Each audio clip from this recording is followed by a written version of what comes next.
It was the 60th night.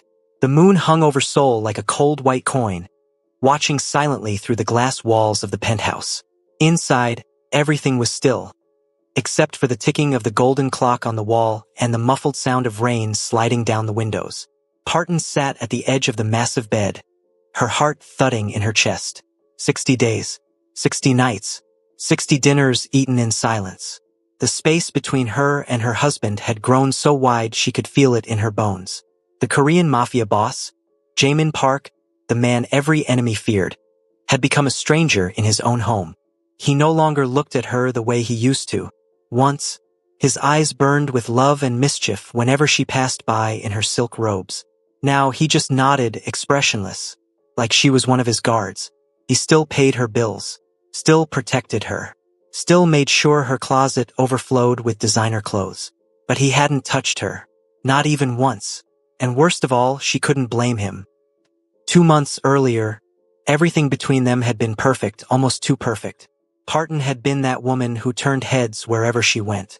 Her skin glowed like melted caramel, her hair bounced with confidence, and her laughter was loud, full of life. She dressed like a queen, body-hugging dresses, heels that clicked power, perfumes that lingered like temptation. When she met Jaemin, she had no idea he was a mafia boss. She only knew he was dangerously handsome, always in black, with eyes that looked like they had seen too much. He had spotted her in a luxury art gallery in Gangnam. She was wearing a red silk dress and laughing with her friend. When he walked past, tall, calm, and dressed in a black trench coat, everyone moved aside when he entered, but not Parton. "Why are people acting like he's the president?" she whispered to her friend. Jaemin had turned, heard that, and smiled for the first time in months. That was the start of everything. Their dating phase was a movie. Trips to Jeju Island, dinners on rooftops, private jets, roses filling her bathtub, laughter in expensive hotels. Jaemin adored her boldness. He'd never met a woman who spoke her mind around him. She was sassy but sweet, funny but mysterious. When she finally agreed to marry him, Seoul tabloids called her the Mafia's golden girl. But after marriage, something changed. Parton woke up one morning, looked at herself in the mirror, and felt empty. The thrill was gone. She started dressing differently, long skirts, dull sweaters, flat shoes. She said she wanted to be more decent. When Jaemin tried to hold her, she'd pull away softly. "Let's pray first," she'd whisper, handing him a Bible her aunt sent from Kenya. He would smile and say nothing, even though deep down, it tore him apart. By the 30th day, he'd stopped reaching for her. By the 40th, he'd stopped waiting for her at dinner. By the 60th, he came home late, smelling faintly of whiskey and cigarette smoke, dropped his jacket on the chair, and went straight to bed without a word. Parton told herself she didn't care, that she was doing the right thing, that a woman had to focus on spiritual things. But the truth? She missed him, his laughter, his teasing, his warmth beside her in bed. And it didn't help that her reflection mocked her daily. The dull clothes, the tired eyes, the glow that had disappeared. One night, she decided to change things. She cooked his favorite dish, spicy beef stew with rice and kimchi. She lit candles. She wore one of her old dresses, red and silky, the one that used to make his pulse quicken. When he came home, she smiled shyly. "Welcome home, Appa." He looked at her, really looked at her, for the first time in weeks. But before she could say more, a woman stepped in behind him. A stunning Korean woman, tall, sleek, wearing a gold dress that shimmered with every move. "Parton," Jaemin said casually. "This is Min Seo. She'll be staying here for a while." Parton froze. The candles flickered. Her heart dropped so low she thought she might faint. Min Seo bowed politely. "Nice to meet you, Mrs. Park." Mrs. Park. That title suddenly sounded like a joke. Jaemin didn't even explain. He just walked past and poured himself a drink, ignoring the way Parton's jaw trembled. That night, she lay awake listening to them laugh downstairs. The deep rumble of his voice, the soft giggle of Min Seo. Her pillow grew wet with tears. Something inside her snapped. The next morning, she woke up early, stared at herself in the mirror for a long, long time. Who was this woman staring back? Where was the fire? The glow? The girl who made a mafia boss fall in love? She opened her closet, pushed aside the sweaters, and pulled out a silk box hidden behind her old heels. Inside were the things she'd sworn off: lace lingerie, heels, red lipstick. She smiled at her reflection, whispered, "Let's remind him who he married." That evening, when Jaemin returned, the lights were dim. A soft jazz song played in the background. He dropped his jacket and froze. Parton stood at the doorway, wearing the red lingerie, her skin glowing under the chandelier. Her curls framed her face, and her eyes burned with a mix of pain and passion. "Appa," she said softly, "I made a mistake." He didn't move, his expression unreadable. She took a step closer. "You think I changed because I didn't love you, but I was just scared. You love danger. I love peace. I thought maybe if I became too holy, you'd stop bringing that chaos near me." Silence. Only the sound of her breath trembling. Then she smiled faintly, her voice trembling with a teasing tone. "But 60 days without me? You're stronger than I thought." For the first time in months, Jaemin's cold mask cracked. A small smirk appeared on his lips. He walked toward her slowly. "You think I didn't notice you praying every night? For me?" Parton blinked. "How?" He stepped closer, his breath brushing her ear. "Because I was praying too, Parton. For patience." She laughed softly, tears welling in her eyes. "Well, patience time's up." And when he finally touched her, it wasn't just desire. It was everything they'd both missed. The laughter, the warmth, the love they'd almost lost. That night, the clock ticked louder than ever, marking the end of silence. But what neither of them knew was that Mincio wasn't just a guest. She had come with a secret, one that could destroy everything Parton had just rebuilt. The morning after their long-awaited night together, Parton woke up smiling, something she hadn't done in months. The sunlight streaming through the penthouse curtains painted gold across the sheets. Jaemin was still asleep beside her, half covered, his hair messy, his chest rising and falling slowly. He looked peaceful, almost boyish. For a moment, she just stared. Her mafia husband, the man the whole of Seoul whispered about, the same man who made hardened gangsters tremble, now lying here, looking soft and vulnerable beside her. She grinned and whispered, "Look at you," the lion finally purring. She reached over, traced her fingers over his cheek, and laughed when he stirred. "Don't start trouble this early," he muttered, his deep voice still heavy with sleep. "Oh, you love my trouble," she teased.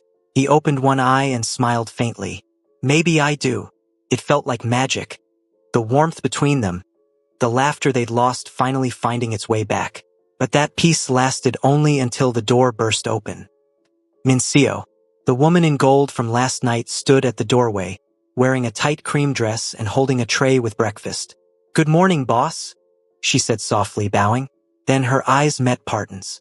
"Oh, I didn't know Mrs. Park was awake." Parton sat up instantly, clutching the blanket to her chest. "You didn't know?" she snapped. "You're in my bedroom, sweetheart, not the guest room." Mincio blinked, pretending innocence. "Oh, I'm sorry. I thought you might like breakfast in bed." Parton smiled sweetly. "Oh, we already had breakfast." Jaemin coughed, hiding his laughter. Mincio flushed slightly but didn't move. "Boss, the meeting with the Busan associates is in 2 hours. Shall I lay out your suit?" Parton's head snapped toward Jaemin. "She lays out your suit too?" He raised his hands in surrender. "She's just helping around the house, babe." Parton laughed. That sharp, dramatic kind of laugh that meant trouble was coming. "Helping around?" she said, getting out of bed, wrapping the blanket around her body like a royal cape. "Oh no, honey, she's helping too much." After Mincio left, Parton marched straight to her closet, muttering under her breath in Swahili. Hi Nyamba Natakawa, Chief Security Leo. She wants to lay out his suit? She'll lay out her career instead." Jaemin just sat there, laughing quietly. "You're jealous." Parton turned, pointing at him with one manicured finger. "Jealous? Me? I'm just a concerned wife making sure my husband doesn't get his suits mixed up with someone's intentions." He grinned. "You're still dramatic. And you still love it?" She shot back, planting a kiss on his cheek before storming out to find Mincio. Downstairs, The penthouse smelled of jasmine and fresh coffee. Mincio was arranging flowers in the glass vase, humming to herself. Parton walked over, crossed her arms, and smiled. Nice perfume. Smells expensive. Is that the same one you wore to my dining table yesterday? Mincio looked up, startled. Yes. It's Dior blooming. Good. Return it. You'll bloom elsewhere. Excuse me? Parton leaned in, lowering her voice. I don't know what game you're playing, Miss Dior, but let's make one thing clear. This house already has a queen. Mincio swallowed. Mrs. Park, you're misunderstanding. Oh, I understand perfectly. You're here for business assistance, right? Well, consider me the new manager of your department. And with that, Parton plucked a flower from the vase, sniffed it, and walked off like a runway queen. Later that afternoon, Parton visited Jamin's office downstairs. He was seated behind his massive desk, focused on files. Busy? She asked, walking in without knocking. Always, he murmured without looking up. She walked behind him, massaging his shoulders gently. You need a break. You've been too serious lately, he sighed, leaning back slightly. Because you keep bringing drama, and I have to clean it up, she gasped playfully. Oh, please. You love my drama more than your money. He chuckled. That's a dangerous accusation. She bent down, whispered in his ear. Then arrest me. He turned, eyes dark with amusement. You're impossible. And irresistible, she added. Their laughter filled the office, until Mincio walked in again, holding a file. Sir, here's the report from... She froze when she saw Parton sitting on his lap. Parton waved cheerfully. Oh, hi again. Don't mind us. I'm just ensuring the boss doesn't overwork. You know how fragile mafia men can be. Mincio looked awkward, mumbled something, and hurried out. As soon as the door closed, Jamin burst out laughing. You're going to scare that poor girl away. That's the plan, Parton said proudly. He turned her face toward him. You've changed again. How? You're glowing, and loud, and crazy, and I missed that. She smiled softly. Then don't let me fade again. He kissed her forehead gently. Never. That night, as they had dinner, Parton noticed Jamin's phone kept buzzing. He looked tense. Who's that? She asked. No one important, he said too quickly. She raised an eyebrow.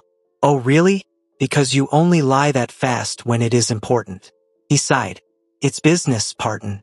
Just business. But when he left the table to answer the call, she overheard one line that made her freeze. Yes, Mincio found the file. Make sure no one else knows. Her fork fell. The sound echoed through the quiet dining room. Later that night, when he went to shower, she opened his briefcase quietly. Inside, she found a small black envelope labeled Operation Jean Wu, and Mincio's name written on the corner. Her stomach knotted. What was going on? She tiptoed to the balcony, clutching the file, and whispered to herself, Lord, I said I wanted spice back, but not this kind of spice. Just then, a shadow moved in the garden below. A man in a black mask stood watching the penthouse holding a phone. Parton's heart raced. She ducked behind the curtains, trembling. When Jamin came out of the shower, she tried to act normal, but her eyes gave her away. What's wrong? He asked. Nothing, she lied, but her mind screamed otherwise. That night, when he fell asleep, she couldn't close her eyes. Her thoughts ran wild. Was Mincio just a helper? Or a spy? Was Jamin hiding something from her? And who was that man outside their house? She reached for her phone and texted her friend Amma back in Kenya. Girl, I think I'm married to a full-time criminal and part-time liar. Pray for me. Amma replied instantly. You knew he was a mafia boss, Parton? Yes, but I thought mafia means fashionably mysterious, not international crime. She put the phone aside and looked at Jamin's peaceful face. Despite everything, she still loved him, deeply. But now she knew something dark was coming. As dawn crept in, she made herself a silent promise. Whatever this secret was, she'd uncover it before it destroyed them again. Because this time, she wasn't the quiet, dull wife who prayed her pain away. She was Parton Park, the mafia's wife, the storm in silk, and she was back. The morning air in Seoul carried the scent of rain and new beginnings. But inside the Park mansion, things were far from peaceful. Parton stood in front of the mirror, curling her hair, humming an old African love song under her breath. Her curls bounced perfectly, her silk robe shimmered, and her mood was dangerously sweet. The kind of sweet that usually meant she was planning something. She whispered to her reflection, "Operation Know What My Man is Hiding starts today." For 2 nights now, she hadn't slept properly. Every time she closed her eyes, she heard Jaemin's voice. "Minseo found the file. Make sure no one else knows." What file? What secret? And why did it feel like Minseo had slithered into their lives for more than helping around? Well, Parton was done pretending. If her husband wanted to keep secrets, he clearly forgot who he married. A woman who once found her ex's hidden side chick by recognizing her perfume on his pillow. She started her investigation like a true dramatic queen, in full glam. Red lipstick, diamond earrings, high heels that echoed power across the marble floor. Minseo was in the kitchen making green tea when Parton strolled in, smiling sweetly. "Good morning. My favorite personal assistant / uninvited guest." Minseo blinked. "Good morning, Mrs. Park." Parton leaned against the counter. "So, how's life living in someone else's mansion?" Minseo's hand froze on the teapot. I'm just here to help your husband, ma'am." "Help him do what exactly? Fold socks? Manage Mafia meetings? Or both?" Minseo tried to smile. "I handle his business files." "Ah, the mysterious files," Parton said, tapping her nails on the counter. "You must be very close to my husband then." Minseo stiffened. "It's professional." Parton smirked. "Good. Keep it that way. Because if it turns romantic, I'll turn professional in karate." Minseo nearly dropped the cup.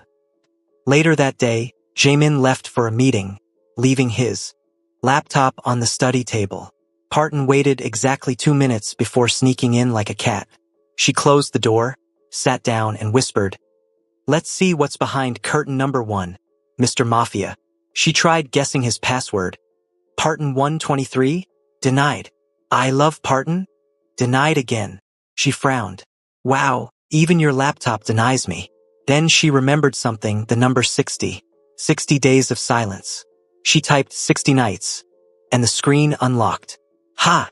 You're still whipped," she whispered proudly. Inside, she found a folder named Confidential, Minseo. Her hand shook as she clicked. Inside were pictures, not romantic ones, but surveillance photos. Men in suits, guns, a warehouse. And at the center of it all, Minseo, handing over a black bag to a man Parton didn't recognize. "What in the K-drama is this?" she whispered. There were also documents labeled Double Agent, Infiltration Plan. One line made her blood run cold. Minseo, undercover operative assigned to monitor the Mafia boss's wife. Target, Parton Park. Her heart dropped. "What? I'm the target?" she gasped, clutching her pearls dramatically. Just then, the door creaked. "Looking for something, Mrs. Park?" Minseo stood at the doorway, her eyes cold now, her voice no longer soft or sweet. Parton froze, trying to act calm. "Yes, my lip gloss. It must have walked in here by mistake." Minseo smiled faintly. "You shouldn't touch things that aren't yours." Parton smiled back, pretending confidence. "Funny. I was about to say the same to you." They stared at each other. A silent, dangerous moment between two women who both knew the truth. Then Minseo leaned forward slightly, her voice like ice. "Be careful, Mrs. Park. Curiosity can be deadly in this world." Parton tilted her head, smiling. "And stupidity can be even deadlier, especially for people who underestimate me." Minseo's smirk vanished. She turned and walked away. Parton exhaled sharply once she was gone. Her heart was pounding, but her lips curled into a confident grin. Oh, she messed with the wrong African woman today. That evening, Jaemin came home late. He found Parton sitting on the couch with her arms crossed and a look that could slice glass. "Welcome home, liar," she said sweetly. He blinked. "Excuse me?" "You heard me, Mr. Secret Agent Mafia. Why is there a file on your laptop about a woman spying on me?" His face went blank for a moment. Then he sighed, sitting beside her. Pardon, I can explain. You better explain fast. Because I already planned 3 different ways to slap you respectfully. He laughed softly despite the tension. Mincio works for me, but not how you think. She's part of my undercover team. We found out one of my rivals was trying to kidnap you. Parton froze. Kidnap me? Why me? Because you're my weakness, he said quietly. They know if they touch you, they can destroy me. Her anger melted instantly. He continued. Mincio was sent to stay close, pretend she's a threat, and keep an eye on everything. She reports only to me. Parton blinked, confused. Wait, so she's not your side chick? He laughed softly. No, my love. She's my bodyguard. I'd rather die than touch another woman. Parton exhaled, half relieved, half annoyed. You couldn't just tell me that? Instead, you let me turn into a full-time detective. He reached for her hand. I needed you to act normal. If you knew, you'd panic.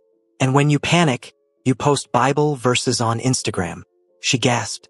You stalk my Instagram? He smiled. Always. She rolled her eyes dramatically. So you watched me suffer for 60 days? Just because of some mafia drama? He kissed her knuckles. I watched you transform into a woman I couldn't live without. Parton's heart melted. Ah. Don't make me blush when I was planning to throw your laptop out the window. They both laughed, and for the first time in weeks, peace settled between them. But just as she leaned into his chest, Jaemin's phone buzzed again. He checked it and his face went pale. Parton frowned. What now? He whispered. It's Mincio. She's gone missing. Her eyes widened. Missing? As in. Someone found out she was a double agent. The smile on Parton's face vanished. The danger was no longer distant. It was here. Jaemin stood up, his voice cold and sharp. Pack your bags, Parton. You're not safe here anymore. She rose slowly, fear creeping into her chest. Where will we go? He turned toward her, his eyes dark with determination. Somewhere they'll never find you, even if it means I have to disappear too. As he walked out to make calls, Parton stood still, clutching her necklace.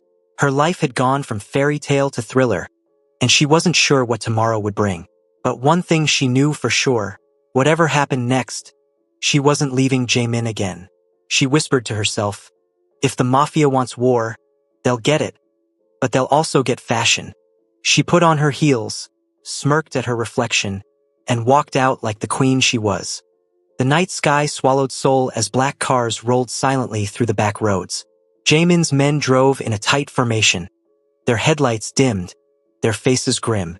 Inside the main car, Parton sat beside her husband, wrapped in a long black trench coat.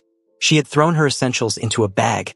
Heels, silk robe, lipstick and her Bible, the full survival kit, as she called it.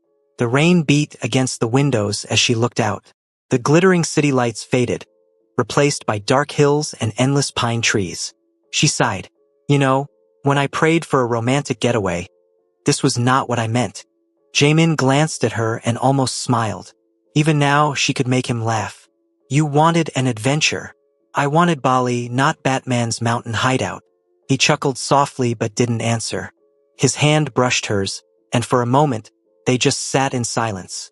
The hum of the car, the sound of rain, the weight of unspoken fear. Finally, after hours of climbing winding roads, they reached a secluded steel gate camouflaged by forest. It opened automatically after a code was entered. The car drove through, revealing a modern glass and stone villa built into the side of the mountain. Security lights flickered on, and mist rolled over the trees like ghostly silk. Parton's jaw dropped. Wait, this is your safe house? Why does it look like a Netflix villain's vacation home? He smirked. I built it for emergencies. No one knows about it, not even my men. She followed him inside, her heels echoing on the marble floor. The interior was minimal but luxurious. A fireplace, a huge window overlooking Seoul's distant lights, and shelves stacked with files and weapons. Well, she said, looking around, at least it's spacious enough for me to pray and panic at the same time. Jaemin turned to her, suddenly serious. Parton, you can't leave this place without me. Promise me that. She nodded slowly, sensing the tension in his voice. What aren't you telling me? He hesitated. Whoever took Mincio knows you're not just my wife. They think you have something valuable.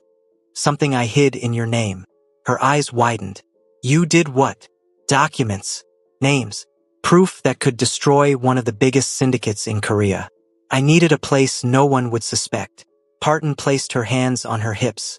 So I've basically been walking around with a Mafia time bomb on my head? Not anymore, he said softly. You're here. You're safe. But even as he said it, the wind howled outside, and she couldn't shake the feeling that safety was an illusion. That night, the storm hit hard. The trees bent, the lights flickered, and thunder rolled across the mountains. Parton sat by the fireplace, sipping hot chocolate, wearing his oversized hoodie. Her earlier fear had softened into curiosity. She looked up at Jae-min, who was cleaning a gun at the table. Can I ask you something? He nodded without looking up. When you first saw me, before all the drama, what made you fall for me? He paused. You were loud. She frowned. Excuse me? You walked into that restaurant and told the waiter, if the food is bad, I'll sue the chef. Parton laughed so hard she almost spilled her drink. You remember that? He smiled faintly. How could I forget? You were the only woman who wasn't scared of me. She moved closer, lowering her voice. And you were the only man who didn't flinch when I said I could fry you if you cheat. He looked at her then, eyes soft but burning with something deeper. Parton. Before he could finish, a sharp noise echoed outside. A metallic click. He froze. Get down! He shouted, pulling her to the floor just as bullets shattered the windows. The room exploded with chaos. Jae-min grabbed his gun, firing into the darkness while dragging her behind the couch. Parton's heart raced. I thought no one knew this place. They must have tracked the car, he hissed, reloading. She peeked out and saw shadowy figures moving among the trees. Fear gripped her chest. But even then, her mouth didn't stop. I told you we should have gone to Bali. He gave her a look that was both exasperated and amused. Parton, not now. Another bullet hit the wall. Jae-min fired back, his movements precise, controlled. Then a grenade rolled across the floor. Down! He shouted, pulling her into a hallway as the explosion tore through the living room. The blast shook the mountain. Dust and smoke filled the air. Parton coughed, eyes stinging. We're going to die in a designer safe house. This is not how I pictured my obituary. Stay here, he ordered, standing. Oh no, I'm not staying while Rambo goes solo. You'll need a distraction. He stared at her, shocked. Parton. But she was already grabbing a fire extinguisher. Cover me, she yelled, running out, spraying white fog at the attackers. The confusion gave Jae-min a chance to shoot two men and tackle another. In the chaos, Parton picked up a fallen gun and accidentally fired it into the ceiling. She froze. Oops. Stay behind me, he shouted. Minutes later, silence fell again. Only the crackling of broken glass and the distant rumble of thunder remained. Jae-min checked outside. The men were gone. He turned to find Parton sitting on the floor, trembling and covered in dust. He dropped his gun and ran to her. Are you hurt? She looked up at him, eyes glassy. I can't believe I actually fired a gun. Do I get a Mafia wife badge now? He laughed softly, pulling her into his arms. You're crazy. I'm your crazy, she whispered, clutching his shirt. Don't ever send me away again. He cupped her face, his voice low and shaky. Never. You're my everything, Parton. The danger outside faded as he kissed her, slow and deep. A kiss born of fear, survival, and love. When they finally broke apart, she smiled faintly. Next time, can we fight from the spa instead? He chuckled. You and your drama. Hey, she teased, resting her head on his shoulder. You married the full package. Fashion, fire, and a little foolishness. He hugged her tighter. And I wouldn't change a thing. Outside, dawn began to break, casting soft gold light over the shattered safe house. The worst night of their lives had passed. But far away, in the forest below, someone was still watching. A voice whispered through a phone. They survived the mountain. Proceed with the next phase. The sun crept slowly over the mountains, painting the sky in shades of gold and pink. The forest around the safe house was silent now. No gunfire, no shouting, only the soft hum of nature after chaos. Inside, the safe house looked like a battlefield. Shattered glass, burnt curtains, and the faint smell of smoke lingered in the air. Yet in the middle of all that ruin, Jaemin lay asleep on the couch, his arm bandaged, his face finally at peace. Parton stood beside him, watching. Her curls were messy, her robe torn at the shoulder, and her feet were bare. But in that morning light, she looked like a warrior queen. Tired, bruised, but still stunning. She sighed softly. You fight like a movie star, sleep like a baby, and snore like a tractor. He stirred, half awake. You were supposed to be resting. She folded her arms. You were supposed to buy bulletproof windows. We both failed. He chuckled weakly, then winced when his wound pulled. Instantly, she was by his side, scolding and fussing like a nurse who loved too hard. Stop laughing.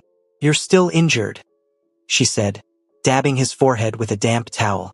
He gazed up at her, eyes soft. You stayed awake all night? Of course, she replied.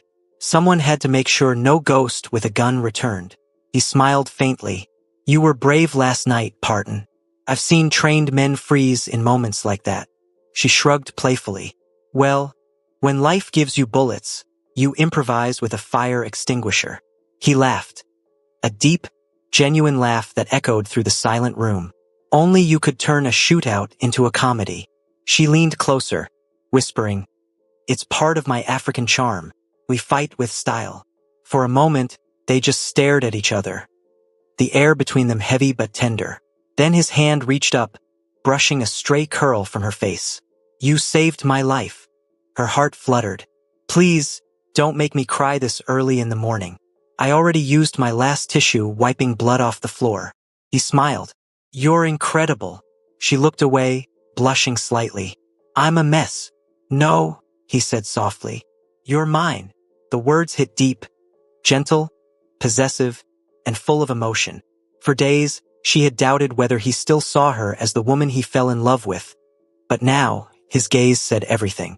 She sat beside him on the couch, laying her head on his chest. When I first met you, I thought you were just another rich man with too many bodyguards and too little emotion. He chuckled. And now I know you're a rich man with too many enemies and too much emotion. He tilted her chin up, eyes glimmering. And you still stayed. She smiled softly. I stay where love feels real, Jaemin, even when it's dangerous. They sat in silence for a while, the morning sunlight warming their faces. He played gently with her fingers, tracing small circles on her palm, something he used to do when words weren't enough.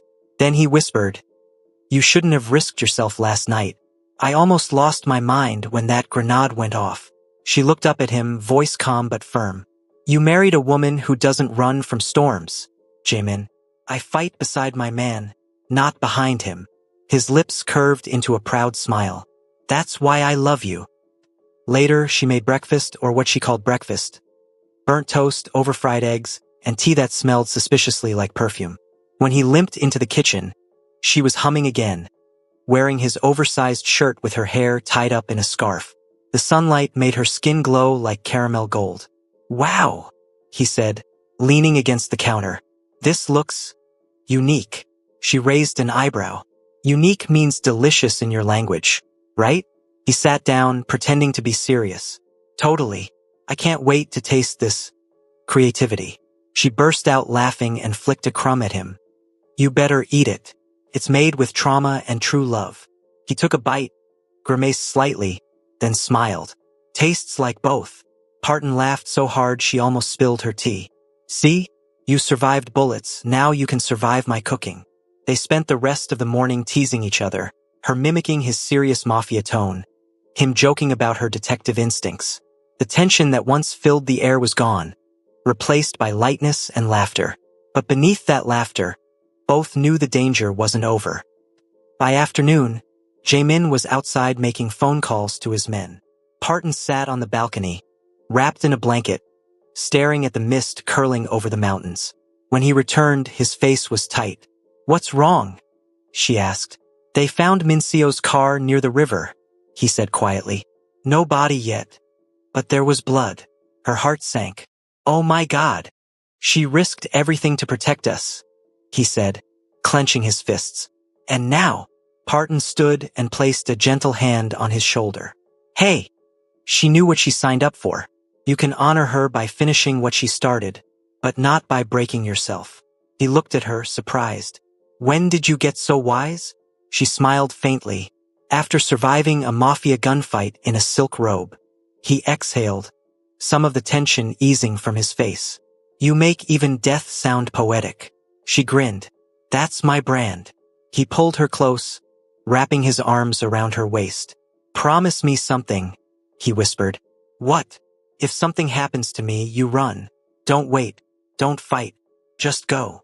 She looked up at him, eyes fierce. Jamin Park, if you die, I'll drag you back myself. Don't ever talk about leaving me. He chuckled softly, kissing her forehead. You really are unstoppable. Say it louder, she teased. I like hearing it.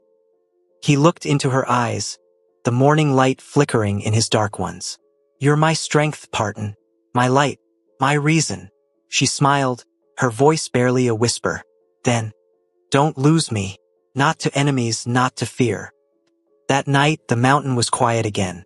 They lay on the couch by the fire, wrapped in one blanket. His head rested on her lap, her fingers tracing his hair. Do you think we'll ever have peace? She asked softly. One day, he murmured. When this is over. And what happens then? He looked up at her and smiled. Then I'll take you somewhere warm. No guns. No danger. Just you and me. Bali? She asked hopefully. Bali, he confirmed. She giggled, brushing his cheek. I'll hold you to that promise, Mafia man. He smiled faintly. You always do. Outside, the forest whispered secrets to the wind. For now, they had peace, fragile, temporary, but real. Yet far away, in the dark valley below, a pair of eyes watched the villa through binoculars. A voice whispered into a phone. The boss wants them alive, especially the wife. The line went dead. Hello besties, thank you so much for watching. Can you like, subscribe and share? And besties, do you all need episode 2?